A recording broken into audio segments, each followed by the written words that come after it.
Halo semua, tentunya kita menghargai teman-teman Muslim yang percaya bahwa Muhammad adalah Nabi. Tetapi kenyataannya, banyak orang yang menolak kenabian Muhammad. Kenapa orang-orang menolak kenabian Muhammad?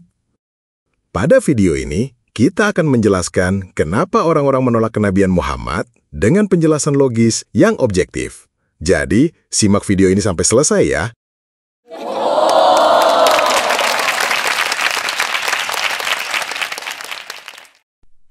Oke, pertama kita buat dulu tolak ukur yang jujur dan logis dalam menilai apakah seseorang adalah nabi. Kita anggap dia bukan Muhammad. Anggap saja si Budi, yang tidak kita kenal, datang dan mengaku sebagai nabi. Tentunya, kita tidak akan langsung percaya si Budi adalah nabi, hanya karena dia mengaku sebagai nabi. Dan kita juga tidak mau langsung menolak, karena kita khawatir jangan-jangan orang ini benar-benar adalah seorang nabi. Jadi apa yang harus kita lakukan untuk mengetahui bahwa seseorang itu adalah nabi atau bukan? Tentunya hal pertama yang kita pertanyakan adalah buktinya. Apa buktinya si Budi adalah nabi? Tentunya, hal yang paling mudah kita lakukan adalah tanya orang, apakah benar dia adalah nabi?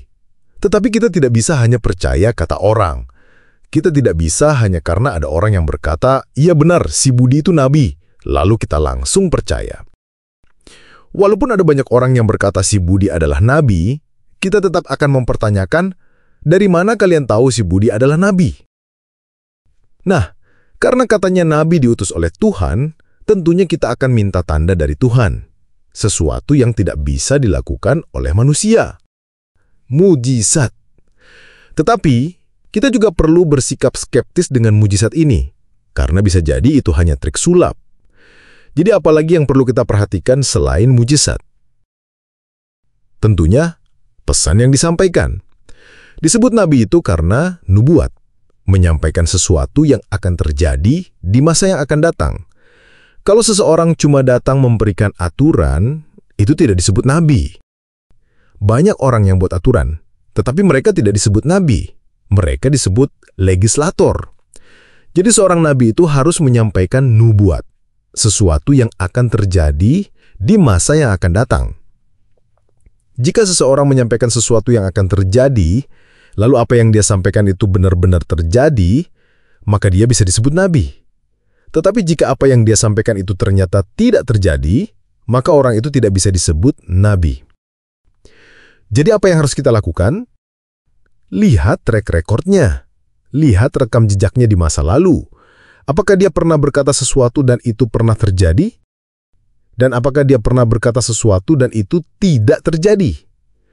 Karena kalau kita hanya lihat sebagian, maka itu disebut bias konfirmasi. Kita mau si Budi adalah nabi, maka kita hanya melihat perkataan dia yang terjadi, tetapi mengabaikan perkataan dia yang tidak terjadi. Kita tidak boleh lakukan itu, karena kalau seperti itu semua orang bisa jadi nabi. 100 kali berbicara tentang masa depan, ada satu saja yang terjadi, langsung dianggap nabi. Tanpa memperdulikan 99 perkataannya yang tidak terjadi. Jadi nabi itu harus bagaimana? Semua perkataannya harus 100% terjadi. Kalau tidak 100% terjadi, itu hanya tebak-tebakan. Dan kita juga harus benar-benar jeli dengan dimensi waktu ini. Kita perlu memperhatikan apakah orang ini berbicara sebelum kejadian atau setelah kejadian. Contohnya jika ada meteor jatuh. Setelah meteor jatuh, si Budi berkata, tuh betul kan, dulu saya pernah katakan bahwa meteor akan jatuh. Tetapi tidak ada orang yang mendengar si Budi pernah berkata meteor akan jatuh. Begitu pula kita harus perhatikan aturan-aturan atau petuah-petuah yang diberikan. Apakah dikatakan sebelum peristiwa terjadi atau setelah peristiwa terjadi? Misalnya, ada minuman beracun. Si Budi berkata, jangan minum ini, beracun. Kita perlu melihat, kapan si Budi berkata seperti itu? Apakah sebelum ada orang yang meminumnya dan keracunan? Atau setelah ada orang yang meminumnya dan keracunan, baru si Budi berkata jangan minum? Tentunya kalau setelah ada orang yang minum keracunan, baru si Budi berkata jangan minum, kita tidak bisa sebut dia adalah seorang nabi. Karena semua orang juga akan berkata jangan minum ini setelah ada orang yang keracunan minuman. Nah, bagaimana jika belum ada orang yang minum keracunan, si Budi berkata jangan minum karena beracun? Tentunya minuman itu perlu diperiksa. Apakah benar beracun? Zaman sekarang ada tes lab. Kalau ternyata tidak beracun, kita bisa tahu bahwa si Budi bukan nabi. Tetapi jika ternyata beracun, kita masih bisa curiga. Jangan-jangan si Budi sendiri yang menaruh racun itu. Jadi kita perlu menguji lebih lanjut. Apakah ada kemungkinan si Budi yang menaruh racun itu? Jika kita menemukan si Budi sendiri yang menaruh racun itu, kita tahu dia bukan nabi. Tetapi zaman dulu nggak ada tes lab. Kita anggap kita hidup di zaman dulu yang belum ada tes lab. Tidak ada binatang atau alat apapun untuk mengujinya. Dan kita sendiri takut untuk mengujinya.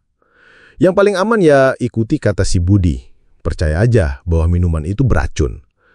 Tetapi bagaimana jika dia banyak melarang ini itu dan menyuruh ini itu dengan alasan yang ya ini wahyu dari Tuhan.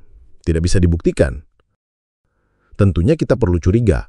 Apakah dia benar-benar dapat wahyu dari Tuhan atau dia punya motivasi lain? Bagaimana jika kita menguji orang itu sendiri? Apakah kita bisa minta si Budi yang membuktikannya? Suruh dia minum itu dan lihat apakah dia keracunan. Kalau si Budi adalah orang yang benar, tentu saja dia akan menolak. Lu gila, gue kasih tahu lu ini beracun lalu lu suruh gue minum. Tetapi bagaimana jika si Budi benar-benar meminumnya? Jika dia minum dan keracunan, apakah kamu jadi yakin dia adalah seorang nabi? Jika dia minum dan tidak keracunan bagaimana? Dia berkata, saya minum dan tidak keracunan karena saya nabi. Mungkin kita bisa berpikir, oh ya, dia nabi, jadi punya kekuatan spesial dari Tuhan yang kebal racun. Tetapi kita juga bisa berpikir, si Budi ini orang brengsek.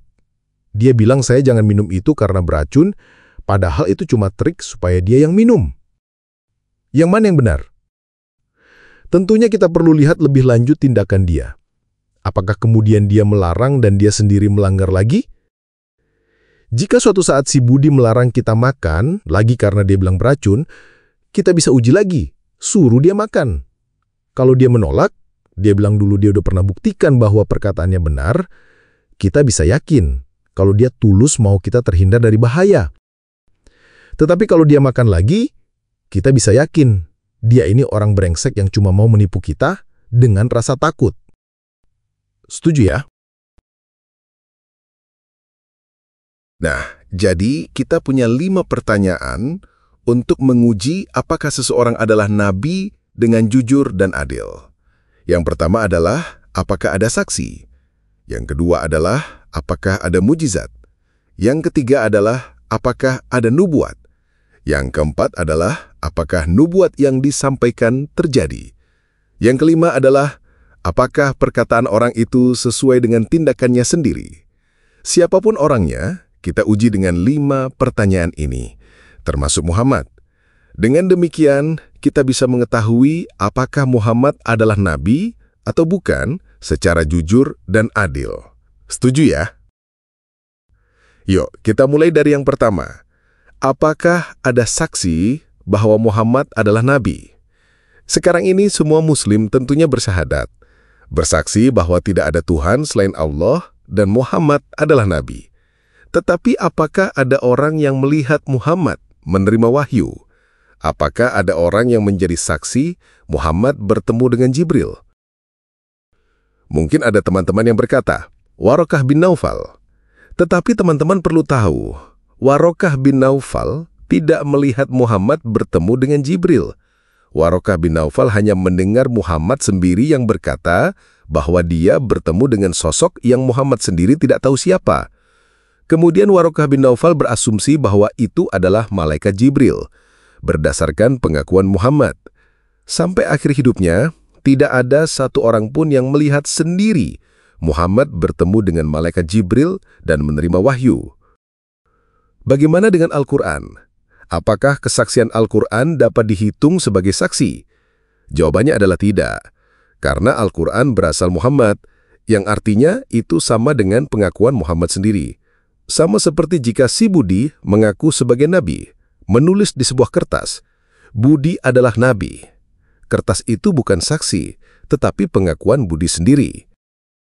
Jadi Muhammad tidak punya saksi bahwa dia benar-benar menerima wahyu dari Tuhan. Tetapi tidak punya saksi bukan berarti Muhammad bukan nabi. Kenyataannya ada juga nabi lain di Alkitab yang tidak punya saksi. Jadi kita masuk ke pertanyaan kedua. Apakah ada mujizat? Ada yang berkata, buktinya bulan pernah terbelah. Tetapi kenyataannya tidak ada bukti bahwa bulan pernah terbelah. Memang ada yang memberikan foto-foto dari NASA yang sepertinya bulan pernah terbelah. Tetapi kenyataannya, klaim itu sudah dibantah oleh NASA sendiri. Dan seperti yang kita semua lihat di atas, bulan tidak terbelah. Jadi tidak ada bukti bahwa bulan pernah terbelah. Lagi pula Al-Quran sendiri membantah Muhammad punya mujizat. Al-Quran 29:50-51. Dan mereka, orang-orang kafir Mekah, berkata, mengapa tidak diturunkan mujizat-mujizat dari Tuhannya? Katakanlah Muhammad, mujizat-mujizat itu terserah kepada Allah. Aku hanya seorang pemberi peringatan yang jelas. Apakah tidak cukup bagi mereka bahwa kami telah menurunkan kepadamu kitab Al-Quran yang dibacakan kepada mereka? Sungguh, dalam Al-Quran itu terdapat rahmat yang besar dan pelajaran bagi orang-orang yang beriman. Jadi Al-Quran sendiri berkata Muhammad tidak punya mujizat, dan Al-Quran tidak menyebut dirinya sendiri sebagai mujizat. Jika Muslim menganggap Al-Quran adalah mujizat, itu adalah hak mereka. Tetapi bagi banyak orang, Al-Quran bukan mujizat. Tantangan membuat surah seperti Quran sebagai bukti juga tidak bisa digunakan sebagai tolak ukur, karena sangat subjektif. Sudah banyak orang yang membuat surah seperti Quran, tetapi Muslim tidak mau mengakuinya dengan berbagai alasan. Jadi kita balik dengan ukuran netral orang lain, si Budi. Bagaimana jika si Budi menulis sebuah kertas dan berkata itulah mujizat? Kemudian, untuk membuktikan itu mujizat, si Budi menantang orang lain buat yang seperti itu. Tetapi dia tidak akan pernah mau mengakui bahwa ada yang membuat seperti itu. Jadi itu tidak bisa dijadikan bukti mujizat yang objektif. Dengan kata lain, Muhammad tidak punya mujizat yang terbukti secara objektif. Mari kita lanjut dengan nubuat. Apakah Muhammad bernubuat? Kenyataannya, ada ayat-ayat di dalam Al-Quran yang bisa dikategorikan sebagai nubuat, meramalkan apa yang akan terjadi di masa yang akan datang. Tetapi ada juga yang tidak. Contohnya, Muhammad menikah dengan bekas istri Zaid, yang bernama Zainab. Setelah Muhammad menikahi bekas istri Zaid itu, muncul kecaman dari warga bahwa itu adalah perbuatan yang tidak bermoral. Setelah muncul kecaman itu, baru turun ayat Al-Quran surat 33 ayat 37. Maka ketika Zaid telah mengakhiri keperluan terhadap istrinya, menceraikannya, kami nikahkan engkau dengan dia, Zainab, agar tidak ada keberatan bagi orang mukmin untuk menikahi istri-istri anak-anak angkat mereka, apabila anak-anak angkat itu telah menyelesaikan keperluannya terhadap istrinya. Jadi ini bukan nubuat. Ini adalah ayat yang berfungsi sebagai legitimasi atas kelakuan Muhammad yang tidak dianggap bermoral pada waktu itu. Yang bisa disebut nubuat, contohnya Al-Quran surat 30 ayat 2-4. Orang-orang Romawi telah dikalahkan, tetapi mereka setelah dikalahkan itu akan menang dalam beberapa tahun. Orang-orang Romawi telah dikalahkan adalah peristiwa yang bisa dikatakan baru terjadi pada saat ayat ini turun. Ini bukan nubuat. Mereka setelah dikalahkan itu akan menang dalam beberapa tahun adalah nubuat. Pertanyaannya, apakah nubuat ini terbukti terjadi? Kuncinya adalah dalam beberapa tahun. Di dalam bahasa aslinya digunakan kata bidasinin, yang punya konotasi jumlah terbatas, tidak terlalu banyak. Dalam bahasa Arab klasik, yang bisa disebut dengan beberapa tahun atau bidasinin adalah di bawah 10 tahun. Di atas 10 tahun disebut asarat al-sinin atau idah ukut. Kenyataan sejarahnya adalah Romawi kalah dari Persia pada tahun 614 Masehi. Dan Romawi memang balik menang. Tetapi pada tahun 627 Masehi. Artinya 13 tahun kemudian, di atas 10 tahun. Jadi, prediksi Romawi balik menang dalam beberapa tahun terbukti tidak tepat. Namun, ada satu nubuat di dalam Al-Quran yang tepat. Al-Quran Surat 69 ayat 43-46. Ia, Al-Quran, adalah wahyu yang diturunkan dari Tuhan seluruh alam. Dan sekiranya dia, Muhammad, mengada-adakan sebagian perkataan atas nama kami, pasti kami pegang dia pada tangan kanannya. Kemudian kami potong pembuluh jantungnya. Dan yang terjadi adalah pada akhir hidupnya, Muhammad sendiri berkata kepada Aisyah bahwa dia merasakan pembuluh jantungnya terputus akibat racun dari Khaybar. Dengan kata lain, ini adalah bukti bahwa Muhammad mengada-ada sebagian perkataan atas nama Allah. Bukti bahwa sebagian isi Al-Quran bukan dari Allah, tetapi diada-adakan oleh Muhammad.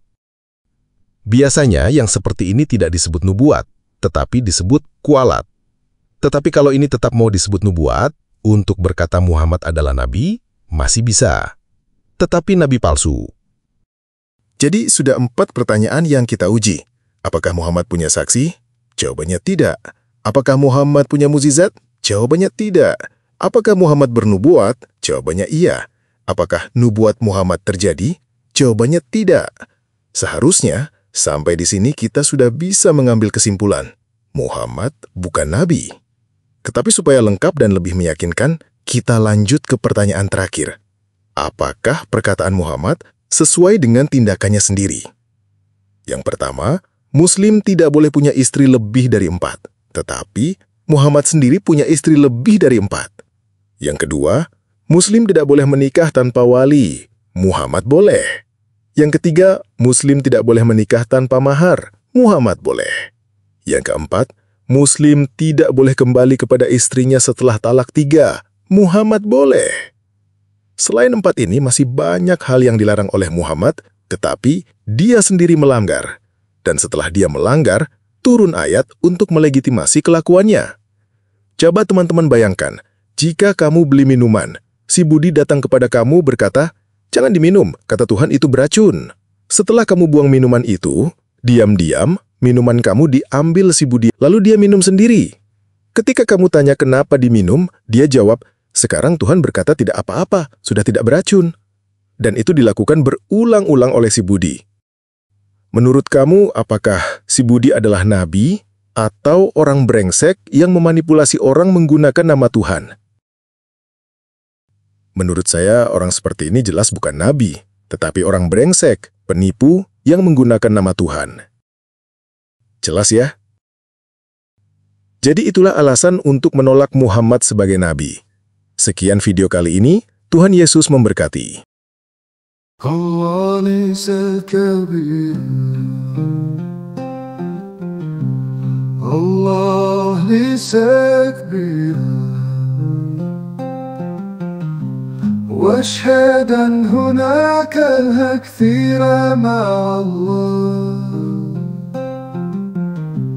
واشهد أن هناك الكثير مع الله، واشهد أن محمدا ليس رسول الله، واشهد أن محمدا ليس رسول الله. ليس هناك فائدة من الصلاة،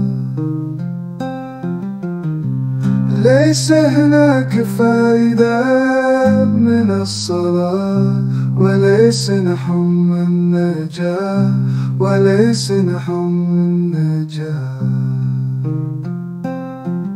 الله ليس كبيرا، الله ليس كبيرا،